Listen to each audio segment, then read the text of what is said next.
ঝুলন্ত অবস্থা রাখছে, আর তাদের মুখমণ্ডলকে করাত দিয়ে সিল করে রক্ত ধার হয়ে গেছে সারা শরীর। আল্লাহ রাসূল বললেন, মান হাওলাই, এই এলাকা ওই মানুষ বললেন, আল্লাযীনা ইউকিমুনা কওয়াতাহির আন সাওমিহি, হে আল্লাহর রাসূল, এরা ওই সংখ্যক মানুষ যারা নাকি ইফতারির সময় হওয়ার আগ পর্যন্ত তারা ইচ্ছাকৃতভাবে ইফতার করে দেবে।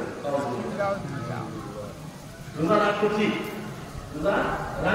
কিন্তু ইচ্ছাকৃতভাবে আল্লাযীনা ইউকিমুনা কওয়াতাহির আন সাওমিহি, যে ইচ্ছাকৃতভাবে কি করতো, তারা ইফতারির সময় হওয়ার আগে তারা পানি করতো, অর্থাৎ খেয়ে ফেলত। ঈশ্বর দেখি আল্লাহ আমার ভয়ঙ্কর তাহাজ্জুদ করেন, মানে আফসোস আমার উম্মতেরা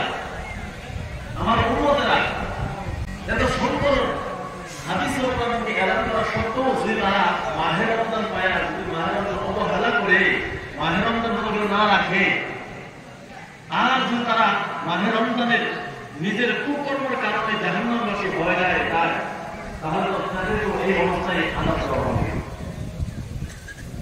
আল্লাহ বললেন, যারা নাকি সাধারণত রোজা রাখে আর ইফতারির সময় হওয়ার আগে তারা ইচ্ছাকৃতভাবে এখানে ইফতারি করে, তাদেরকে এই অবস্থা। আর যারা নাকি মাহে রমজানের গুরুত্ব দেয় না, বরঞ্চ তারা রোজা রাখেই না, ইচ্ছা হলে রোজা রাখলো, ইচ্ছা হলে ছেড়ে দিল, ওই ধরনের মানুষ এর থেকে আরো উচ্চতম আযাব দিতে আছে। এই ধরনের কষ্ট, এই ধরনের আযাব, ওই ভয়ঙ্কর জাহান্নামের মধ্যে আল্লাহ রাসূলকে ওই দুইজন ব্যক্তি দেখা আছে। তাহলে মাহে রমজান ইবাদত করলে সওয়াব আছে না নাই? আবার গুনাহ করলে ইবাদত না করলে কবর আছে না নাই? নিশ্চয় আছে। ফজিলতের বিষয় অনেক, সময় করার জন্য কিছু ফজিলত কবুল ইনশাআল্লাহ।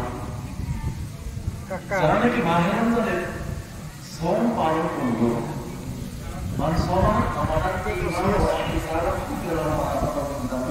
যারা নাকি মাহে রমজানের পবিত্রতা আদায় করলো, শ্রম আদায় করলো সঠিক পদ্ধতিতে, সঠিক নিয়মে, আল্লাহ রাসূল সাল্লাল্লাহু আলাইহি ওয়াসাল্লাম বলতেছেন তাদের গুনাহ পিছনের সমস্ত গুনাহ আল্লাহ মাফ করে দেয়। সুবহানাল্লাহ। যদি কোনো মানুষের পিছনের সমস্ত গুনাহ মাফ করে দেয়, তাহলে প্রথমে হবে না, সেটি নিশ্চয় না। তাহলে যদি আমরা কোনো কারণবশত এই মাহে রমজানের কোনো রোজা ত্রুটি হওয়ার কারণে আমাদের দিয়ে গেছে, তাহলে আমাদের প্রথম হলো যাতে আমরা মাহে শাওয়ালের মধ্যে কি বলি, এই মাহে রমজান রোজাগুলো আদায় করি ইনশাআল্লাহ, কাজ আমাদের থাকে ইনশাআল্লাহ। দ্বিতীয়ত আরেকটা কথা বলি, যে কাল কিয়ামতের ময়দান বিষয় ভয়ঙ্কর হবো না শান্তিময় হবো? অনেক ভয়ঙ্কর। কাল কিয়ামতের বিষয় ভাই কি হবো? আমরা দেখা আমি আলোচনা না করে রাখবো, তোমরা আলোচনা বলতেছি যে কাল কিয়ামতের ময়দান অনেক ভয়ঙ্কর হবে, যে দৃশ্য আমাদের সহ্য করার মতো না। যে মানুষ তাদের গুনার পরিমাণের হিসাবে তাদের ঘাম, পায়ের ঘাম, মাথার ঘাম, মস্ত গলে গেলে তাদের যা যত গুণা হবো ওই অত মানে সীমা হবো। ওই মুহূর্তের মধ্যে মানুষ নিজের ব্যস্ততার মধ্যে থাকবো হিসাব কিতাবের জন্য, যে আমি জাহান্নামী হয়ে না জান্নাতি। ওই জন্য মানুষ ব্যস্ততা থাকার কারণে মানুষ নিজেকে নিজে ব্যস্ততা হয়ে যাবে।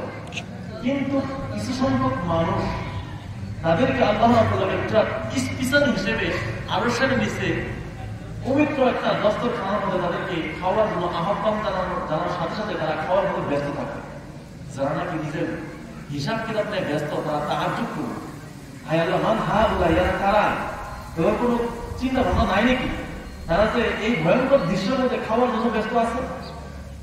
আল্লাহ আরশ থেকে আওয়াজ আসবে, হে মানুষ, তোমরা জেনে রেখে দাও, এরা ওই সংখ্যক মানুষ যারা নাকি দুনিয়ার মধ্যে তাদের জিন্দেগি অতিবাহিত করার সময়ের মধ্যে আমি আল্লাহকে ভয় করে মাহে রমজানের সিয়ামগুলো পালন করছে, তাদেরকে আজকে আমি আল্লাহর তরফ থেকে মেহমানদের কাছে সুবহানাল্লাহ। এত বড় ফজিলত। আচ্ছা যাই হোক, তাই আমরা যাদের নাকি আহ্বান একটা, যাদের নাকি মাহে রমজানের কোনো রোজা ত্রুটি হয়েছে বা ভঙ্গ হয়েছে, একটা হোক আর